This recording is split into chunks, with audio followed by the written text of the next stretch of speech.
ബഹുമാനമുള്ള ജമാഅത്ത് ഉമർ ഇബ്നുൽ ഖത്താബ് തങ്ങൾ അതേ ഒരാൾ സുബ്ഹിക്ക് കാണാത്തത് കൊണ്ട് ചോദ്യം ചെയ്യുകയാണ്. അപ്പോൾ ഉമ്മാന്റെ മറുപടി, ഇന്നലെ രാത്രി എന്റെ മോന് നീണ്ട നിസ്കാരം നിസ്കരിച്ച് അങ്ങനെ ഉറക്കൊഴിച്ചിട്ട് ഉറങ്ങിപ്പോയതാണ്. ഉമർ ഇബ്നുൽ ഖത്താബിന്റെ മറുപടി, രാത്രി മുഴുവനും നിസ്കരിക്കുന്നതിനേക്കാൾ എനിക്കിഷ്ടം സുബഹിന്റെ ജമാഅത്തിന് പങ്കെടുക്കലാണ്. സുബഹിക്ക് പള്ളിയിൽ വരണം, അതുപോലെ ജമാഅത്തിന് ഇശാഇന് പള്ളിയിൽ വരണം. മറ്റുള്ള ജമാഅത്തിന് വരണ്ടെന്നല്ല പറഞ്ഞതിനർത്ഥം. പള്ളിയിൽ വന്ന് നിസ്കരിച്ചാൽ എത്ര ഇരട്ടിയാ? സാധാരണ 27 ഇരട്ടി എന്നാ പറഞ്ഞു. ഞാൻ പറയട്ടെ 70 ഇരട്ടി അധികം ഇരട്ടിയാണ്. അങ്ങനെയാണ് ഇബ്നു ഹജർ അൽ-ഹൈതമി തങ്ങൾ തുഹ്ഫയിൽ വിവരിച്ചത്. അപ്പോ 27 എന്ന് പറഞ്ഞാൽ അതിനെതിരല്ല. അപ്പോൾ എത്രയോ ഇരട്ടി കൂലി കിട്ടും പള്ളിയിൽ പോയിട്ട് നിസ്കരിച്ചാൽ. പള്ളിയിൽ പോയിട്ട് നിസ്കരിക്കണം, അതിനാ പള്ളി. ഹയ്യ അലൽ സലാഹ്, അള്ളാന്റെ പ്രതിനിധിയാ വിളിക്കുന്നത്. നിസ്കരിക്കാൻ വരൂ. ഹയ്യ അലൽ ഫലാഹ്, വിജയത്തിലേക്ക് വരൂ. അല്ലാഹു അക്ബർ, അല്ലാഹു അക്ബർ, അല്ലാഹ് വലിയവനാണ്. നീ വന്നാലും വന്നില്ലെങ്കിൽ അല്ലാഹ്ക്ക് കുഴപ്പമൊന്നുമില്ല. നിന്റെ വിജയത്തിനാണ് വിളിക്കുന്നത്. വരൂ എന്ന് പറഞ്ഞ് വിളിക്കുക. അങ്ങനെ വിളിക്കുമ്പോൾ അത് കേട്ടില്ലെന്ന് നടിക്കരുത്. പുരുഷന്മാര് പള്ളിയിൽ പോയി നിസ്കരിക്കണം. സ്ത്രീകളോട് നബി തങ്ങൾ പറഞ്ഞു, അവർക്ക് വീട്ടിൽ വെച്ച് നിസ്കരിക്കുന്നതാണ് ഖൈർ. ആ ഖൈറും വിട്ട് വേറെ സ്ഥലത്തേക്ക് പോകണം. അസ്സലാത്തു ഖൈറും മിനൻ നൗം, നിസ്കാരം ഉറക്കേക്കാൾ ഖൈറാണ് എന്ന് രാവിലെ വിളിച്ചു പറയും. അപ്പൊ ഒരുത്തൻ ചോദിക്കാണ്, ഉറക്കേക്കാൾ ഖൈറാന്നല്ലേ പറഞ്ഞു, ഉറങ്ങിയാലും കുഴപ്പമൊന്നുമില്ലല്ലോ. അങ്ങനെ ചോദിക്കാൻ പാടില്ല. വീടാണ് ഖൈർ തന്നെ, ആ വീട് തന്നെ പരിഗണിക്കണം സ്ത്രീകൾ. ഇവിടെ ഇസ്ലാം ദീൻ പറയുന്നത് മൗലവിമാരല്ല, മുസ്ലിയാമാരും അല്ലാതെ ഞാൻ പറഞ്ഞാൽ കിളിപ്പാക്കണ്ട. മുസ്ലിയാമാർക്കും സ്വന്തം പറയാൻ അധികാരമൊന്നുമില്ല. ഇമാമിങ്ങൾ പറഞ്ഞ് നോക്കി പറയാനുള്ള അധികാരമുള്ളൂ. അല്ല, ഓരോ മൊയിലാർക്കും ഓരോന്ന് പറയാൻ അധികാരമൊന്നുമില്ല. ഇമാമിങ്ങൾ പറഞ്ഞ് നോക്കി പറയണം, അതിനെ അധികാരമുള്ളൂ. സുഹൃത്തുക്കളെ, അവിടെ ഇമാമിങ്ങൾ മുഴുവനും പറഞ്ഞത് എന്താണ്? നബിതങ്ങൾ പറഞ്ഞത് എന്താണ്? സഹാബത്ത് പഠിപ്പിച്ചത് എന്താണ്? സ്ത്രീകൾക്ക് നിസ്കരിക്കാൻ വീട്. അതുകൊണ്ടാണ്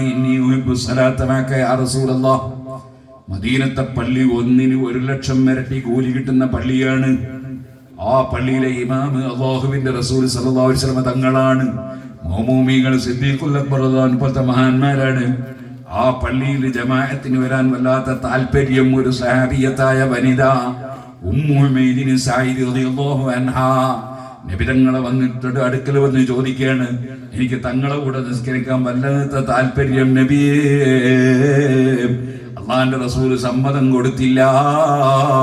വീട്ടിന്റെ ഉള്ളിൽ വെച്ച് നിസ്കരിക്കലാണ് ഉത്തമമെന്ന് പഠിപ്പിച്ചു. അതുകൊണ്ട് തന്നെ സ്ത്രീകളെ, നിങ്ങൾക്ക് ഖൈർ നിങ്ങളെ വീട്ടിൽ വെച്ച് നിസ്കരിക്കുന്നതാണ്. ഇവിടെ പള്ളിയിൽ പുരുഷന്മാര് വരണം.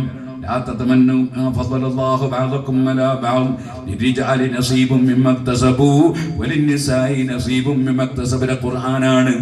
ആണുങ്ങൾക്ക് ചിലതൊക്കെ അല്ലാഹ് കൊടുത്തിട്ടുണ്ട്, അത് പെണ്ണുങ്ങൾ നോക്കി മോഹിക്കണ്ട. പെണ്ണുങ്ങൾക്ക് ചിലതൊക്കെ അല്ലാഹ് കൊടുത്തിട്ടുണ്ട്, അത് ആണുങ്ങളും നോക്കി മോഹിക്കണ്ട. എന്റെ ഭാര്യയുടെ കഴുത്തിൽ കുറെ പൊന്നുണ്ട്, അത് കണ്ടിട്ട് എനിക്കും കഴുത്തിൽ പൊന്നിന്റെ മാലിടണമെന്ന് ഞാൻ ആഗ്രഹിക്കണ്ട. അത് അവൾക്ക് അല്ലാഹ് കൊടുത്തതാണ്, എനിക്കത് അനുവദിച്ചിട്ടില്ല. ഇതേപോലെ സുബ്ഹാനല്ലാഹ്, ഞാൻ ചിലപ്പോ കേരള യാത്രയിൽ പങ്കെടുത്ത് റോട്ടുമ്മലൂടെ ഇങ്ങനെ കൊടിയും പിടിച്ച് ഞാൻ ജാഥ നടത്തും. അത് കണ്ടിട്ട് എന്റെ ഭാര്യ എനിക്കും ഒരു ജാഥ നടത്തണമെന്ന് ആഗ്രഹിക്കണ്ട.